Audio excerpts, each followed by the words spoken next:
Hello yogis, hope you're well. Thank you to those who have asked for this video. We are going to be focusing on the yoga breath today. What is the yoga breath? How do we do the yoga breath? And I guess the intention for it really and the meaning of it. But let's start by first of all getting comfortable. So I'm sitting in a normal seated position, legs crossed, my palms are just facing down. When I sit like this, my shoulders are back and down, and actually my spine's quite upright, so I'm not leaning too far back or too far forward. So just sit however it feels comfortable for you, just to kind of go through this short video today. So what is the yoga breath? The yoga breath is known as different things. We call it the Ujjayi breath in Ashtanga yoga, and in different forms of yoga they might call it something else.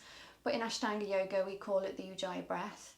You might have heard it being called three-part breath, or even the ocean breath. It makes the sound of an ocean at the back of the throat, which we'll talk about in a moment. But essentially the Ujjayi breath is an Ashtanga yoga term, and it means victorious. So victory, victorious is kind of the meaning of the Sanskrit words. But often it's the intention for the breath is to allow the breath to move in rhythm with the asanas. So when your body and your breath is moving in rhythm, it almost then acts as a thread. So the breath becomes the thread, and the asanas almost become like the beads of a mala necklace. So imagine, I don't know if you've seen, but some of the yogis that meditate, they'll have these necklaces around with their neck. And these necklaces contain 108 little beads called mala beads. And each bead represents either a mantra or a seat, a place of meditation. You're meditating, you're placing your concentration on this mantra or intention.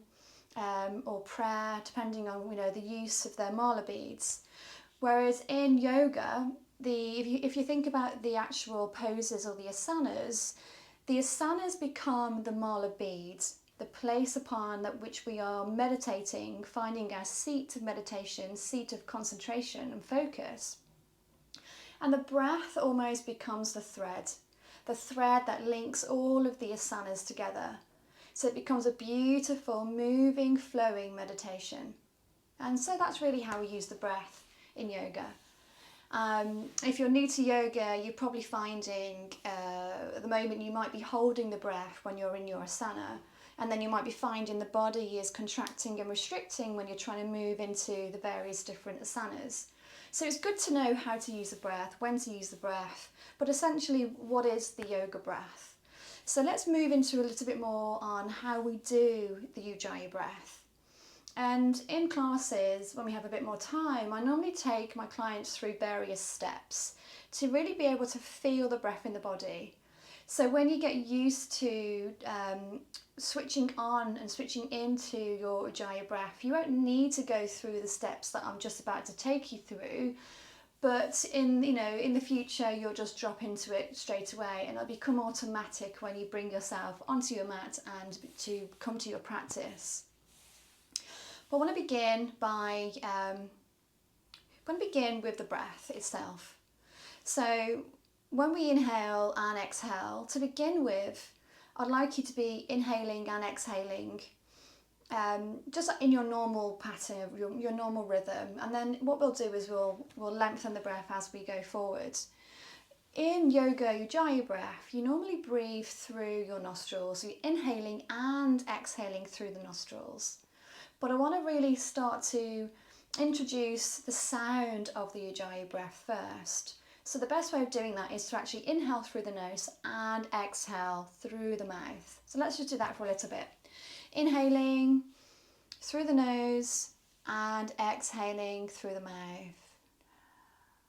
We'll do this a few times just to settle down into the breath, and then I'll talk you through some of the soft sounds that we make at the back of the throat and how we do that. So inhale, you might want to cast your eyes down low. You may want to keep them open, but I recommend maybe just kind of going inward and either cast them down low or even close them altogether. So inhaling through the nose, exhaling through the mouth.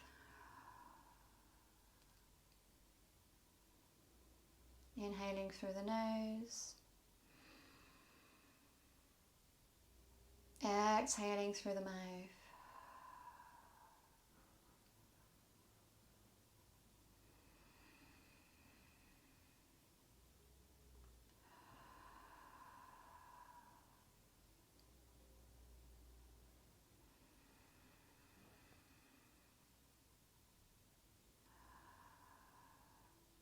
And as you can probably hear, I'm making a sound on my exhale. So a lot of students, when they first come to class, they are very silent in class. And then after a while, they begin to actually then introduce the Ujjayi breath into their practice. So as you're probably sitting in your room all alone, let's start making the sound and the noise of the breath. So if you imagine making a ha noise, H-H-H-A-A, ha. As you're exhaling through the mouth, start to incorporate the ha. Inhale. It's not like a sigh, it's more like a releasing. So almost like you're inhaling through the nostrils and then release out through the mouth, making a ha. And try not to force the sound. Inhale, exhale. Inhale. Exhale. And as you're making that sound out through the mouth, what you're doing is allowing the breath to essentially swirl around the back of the throat. And that swirling sensation at the back of the throat allows you to make the kind of the sound of the Ujjayi breath. The ocean sound at the back of the throat, which is probably why some people refer to it as the ocean breath. So making the ocean sound at the back of the throat, exhaling through the mouth, at the moment with your mouth open.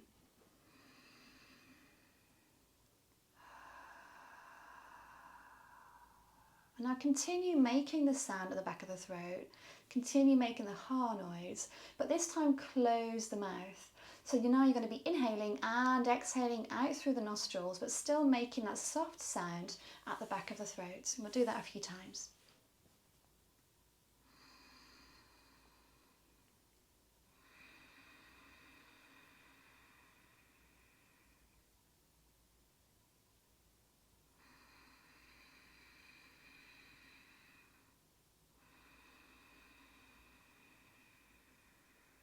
Maybe as you can hear, the deepening of the breath. There's a deepening of the breath, and it almost sounds a bit Darth Vader-ish. You know, kind of breathing through a mask or something. But that's really the sound that you want to be drawing your attention to when you go through the practice. So continuing that deep, soft sound at the back of the throat, switching into it, so you're listening to the qualities that the sound makes. And then after you've done that a few times, begin to draw up the corners of your mouth, almost like a gentle smile. And the gentle smile again helps with the swirling sensation at the back of the throat. So the breath goes through the nostrils, it swirls around the back of the throat, then into the lungs. And this is where you want to be really thinking about taking the breath from the lungs down into the lower belly. So now when you're breathing in, and then exhaling. At the moment you're probably breathing in and out quite through the head, so it's quite heady. You want to take the breath now all the way down into the abdomen. And when you take it down into the abdomen, you start to activate the lower chakras. So activating the two lower chakras, and then the chakras around the rib cage and the heart center, and then the throat. So at the moment your throat is probably activating because you're breathing in the back of the throat, making the Ujjayi breath sound, but let's take it down and deepen the breath to really bring in the diaphragm. It's a diaphragmatic breathing, so your diaphragm almost extends laterally rather than your chest just lifting, keeping it quite high in the chest. So let's bring it down now into the body. So when you inhale, fill up the lower belly. So as you're inhaling, the lower belly starts to extend, activating the lower chakras and the lower abdominals. Fill the breath completely in your lower abdominals, in your lower belly, And then slowly exhale. When you can't fill up the lower belly anymore, then you begin the journey. The breath begins the journey away from the body. So the journey towards the lower chakras and the journey from the lower chakras up the throat, out through the mouth, out through the nose, sorry. So inhaling through the nostrils, taking the breath to the back of the throat, activating the throat chakra, all the way down the lungs, towards the lower belly. Imagine the lower belly expanding, expand the lower stomach, lower belly, activating the lower chakras. And then slowly allow the breath to make the journey from the lower belly up towards the lungs, out from the throat, from the nostrils, and escaping through the body. So in the nostrils, in through the nostrils, to the back of the throat, into the lungs. As you inhale, the belly's extending as much as it can, and really bring the breath into all four corners of the lungs and all four corners of the abdomen. So you're really using the full cavity of your whole trunk with the breath. Just continue that a few more times to really feel the breath in the body. So inhaling, extending the lower belly, making a swirling sound at the back of the throat, keep inhaling as much as you can. And then pause. When you fill up completely, pause for a few seconds. Allow the stillness between the breaths. And slowly exhale, trying to match the length of the inhalation to the length of the exhalation. Inhaling, extending the stomach, filling the stomach full of air, making the swirling sound at the back of the throat,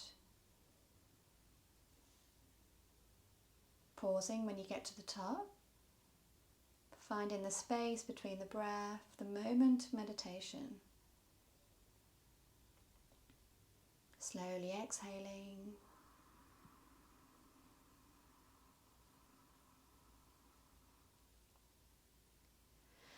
And essentially that is your Ujjayi breath. So how do we use your Ujjayi breath when we go through the asanas? Well, ordinarily you will the breath will be the link in between the asanas. So as you're inhaling, you'll be raising your arms, for example. Exhaling, you'll be folding forward. Inhale, lift. Exhale, lower, jumping back into Chaturanga Dandasana. Inhale, upward facing dog. Exhale, downward facing dog. And then ordinarily in downward facing dog, you stay there for 5 full breaths. And a full breath being 1 full inhalation, 1 full exhalation, counting that as 1 breath. So then you make your journey back to the front of the mat again. So essentially inhaling and exhaling, using the breath to flow through the asanas, the breath being the thread, and the asanas being the bead or the seat of meditation. I hope that was helpful. I hope that explains a little bit more about how to do yoga breathing, what is yoga breathing, and how to incorporate your yoga breathing into your practice. If you have any more questions, obviously reach out to me and I will more than likely jump on a call with you or produce another video if you find this was quite helpful. Thank you very much for watching, and I wish you a wonderful rest of the day. Namaste.